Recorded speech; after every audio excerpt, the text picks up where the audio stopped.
এই মেয়েটি খাবার ছিনতাই করে পালিয়ে যায়। তখন রেস্টুরেন্টের মালিক মেয়েটির পিছু করতে থাকে। মেয়েটি দৌড়াতে দৌড়াতে তার পঙ্গু বোনের কাছে চলে আসে।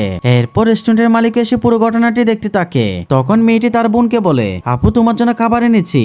যেটা শুনে পঙ্গু মেয়েটি বলে, তুই খাবার কিভাবে পেয়েছিস? তোর হাতে তো টাকা ছিল না। তখন মেয়েটি বলে, আমি ছিনতাই করে খাবার এনেছি, আমি এই খাবার খাবো না। এরপর মেয়েটি খাবারগুলো ফেরত দিতে যাওয়ার সময় রেস্টুরেন্টের মালিকের সাথে দেখা হয়ে যায়। তখন ভদ্রলোক মেয়েটিকে আরো কিছু খাবার গিফট করে।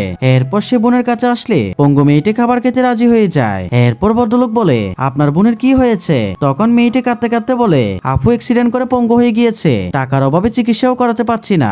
এরপর ভদ্রলোক চিকিৎসার জন্য কিছু টাকা দিয়ে সেখান থেকে চলে আসে। এর 5 বছর পর এরা দুই বোন ছেলেটির কাছে আসলে ছেলেটি তাদেরকে চিনতে পারে না। এরপর কি হয় সেটি দেখার আগে তুমি যদি এই ছবিটিকে ভালোবাসলে ভিডিওতে একটি লাইক দিয়ে চ্যানেলটি সাবস্ক্রাইব করো। এরপর মেয়েটি 5 বছর আগের কথা মনে করিয়ে দিলে ছেলেটির সব কথা মনে পড়ে যায়। আর পঙ্গু মেয়েটিকে সুস্থ অবস্থায় দেখে সে অবাক হয়ে যায়।